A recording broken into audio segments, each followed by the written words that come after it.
Olá, boa tarde, meus lindos. Então, hoje a gente vai falar sobre o gênero texto de divulgação científica que está no livro de vocês, tá? O que a gente pode falar a respeito desse gênero, né? O gênero, ele tem como principal, né, função comunicativa a divulgação de algo relacionado à ciência, descobertas científicas, né? O próprio nome já diz, né? Texto de divulgação científica. Então aqui eu separei algumas informações necessárias para que a gente entenda, né, e reconheça esse gênero, né? E quando a gente for para análise do texto, a gente reconhece esses elementos presentes nesse gênero em questão, nesse gênero sobre o qual nós estamos falando. Então, olha aí, tem como tipologia textual predominante, e aí eu estou falando da estrutura do texto, né? Ele é um texto de caráter argumentativo e expositivo. Então, ele tem como essas tipologias predominantes a argumentação e a exposição. Sendo assim, né, ele vai ser um texto que vai trabalhar muito com argumentos, certo? Vai trabalhar muito com a opinião de quem está produzindo também. Ele vai utilizar dessas descobertas científicas, dessas pesquisas científicas e vai articular o texto de maneira que ele traga, né, a você a opinião dele, explícita ou implícita. Ele vai trazer uma opinião, aquilo que ele pensa também a respeito do que ele está expondo, né, para vocês, para nós, né, enquanto leitores, e de maneira articulada, de maneira pensada, a te persuadir, a te convencer, né, em relação àquele texto, àquilo que ele está apresentando. Então, apresentam, né, pesquisas, aprofundamentos teóricos, resultados de investigações sobre determinado tema, né? E também, como se trata de um texto predominantemente argumentativo, ele vai desenvolver explícita ou implicitamente uma opinião sobre o assunto a partir da exposição de ideias, como eu já havia falado, né? Tem a finalidade de... Qual é a finalidade do texto de divulgação científica? Divulgar, de popularizar a ciência.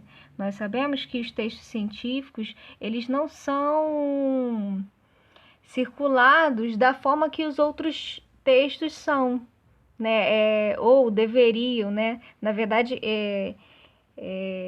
retomando aquilo que eu disse, na verdade, os textos de divulgação científica, eles não são, as pessoas não têm o costume de ler, né? É um público muito particular, vamos dizer assim, né? E esses textos de divulgação, eles têm essa finalidade de popularizar, de divulgar mesmo esses textos que são bem específicos, né?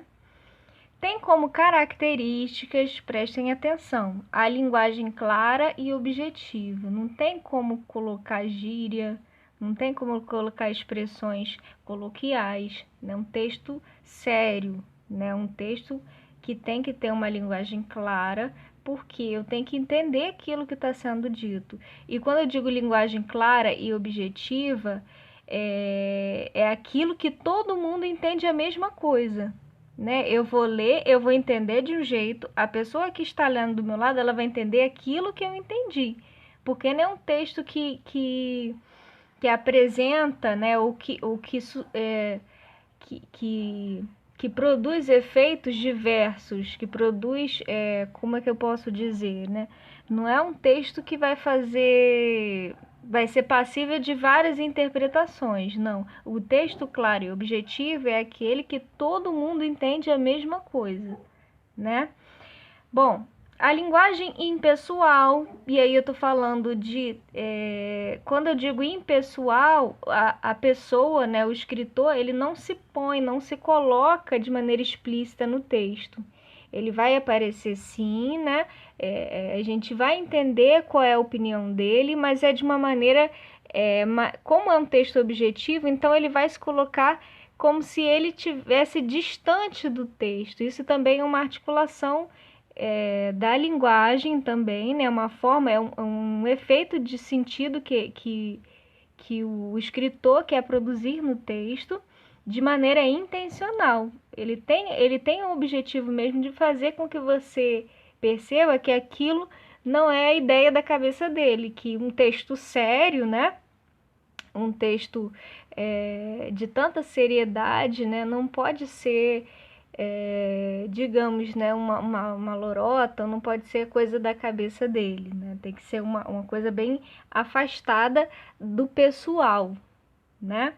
Bom, então aí o texto vai ser marcado pela terceira pessoa, né? Que é essa pessoa mais distanciada, é como se fosse alguém, né? Contando de maneira distanciada sobre algo, né? Bom, segue, né? Ele obedece à norma padrão da língua. Como eu falei, a linguagem tem que ser clara e objetiva. E a linguagem, o texto, né, a seriedade do texto também tem a ver com a estrutura dele, que obedece à norma padrão da língua. Ou seja, né, as regras gramaticais, né, não vai ser um texto coloquial, informal. E tem como suportes, o que é o suporte, né? Onde que esse texto vai aparecer? Onde que esse texto vai ser, digamos, materializado, né? Onde que ele vai ser encontrado? Eles normalmente são encontrados em revistas, né? Jornais, livros, plataformas de divulgação científicas, né? TV e internet. Então, e aí, como a gente está, né, inserido, imerso, né, nessa cybercultura, né, nessa cultura digital, então esses suportes, né, eles podem ser muito encontrados na internet também. Como é o caso do exemplo que eu vou dar, né, do texto que nós vamos ler a seguir, né, que foi retirado de um blog, né, de uma página na internet. E essa página, né, eles têm esse objetivo, é um grupo é uma equipe, né, de pesquisa, e eles fazem essas divulgações, eles produzem, né, e divulgam esses textos científicos, tá bom? Então vamos passar para a parte prática para vocês entenderem como que esse texto é construído. Então, aí nós temos, né, esse artigo de divulgação científica, esse texto de divulgação científica, que eu achei o tema muito sugestivo, né, muito legal, assim, muito interessante, que é como surgiu a Lua. Então, o grupo de pesquisa, né, se chama Parque da Ciência. Então, aí tem, né, o título, né, do texto, tem o grupo de pesquisa logo abaixo, aí tem o horário, né, que foi postado, que foi redigido, né, e quem produziu, né, quem foi o autor, por Rafael Gama Vieira. Eu não vou ler o texto todo, né, mas dá pra gente perceber, né, como que dá para a gente fazer esse tipo de análise, né, para ver como que o texto ele é construído.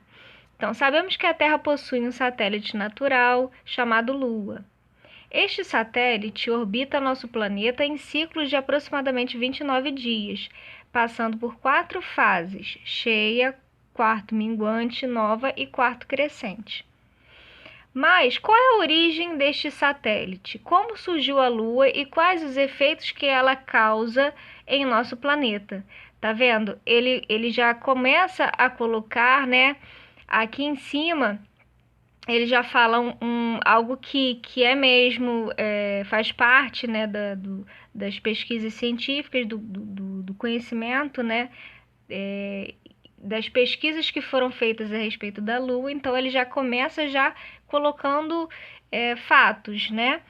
E aí ele já insere sobre os questionamentos, quer dizer, quais as perguntas, né, que fizeram com que ele fizesse esse texto, que motivaram, que moveram ele a fazer esse texto. Então, ele instiga, né, o próprio leitor a pensar, a pensar junto com ele, na verdade, né? Então, ele fala assim, mas qual é a origem deste satélite? Qual é a origem, né? Como surgiu a Lua e quais os efeitos que ela causa em nosso planeta? Os cientistas não têm certeza absoluta quanto à origem da Lua. Porém, a teoria mais aceita hoje é chamada Big Splash.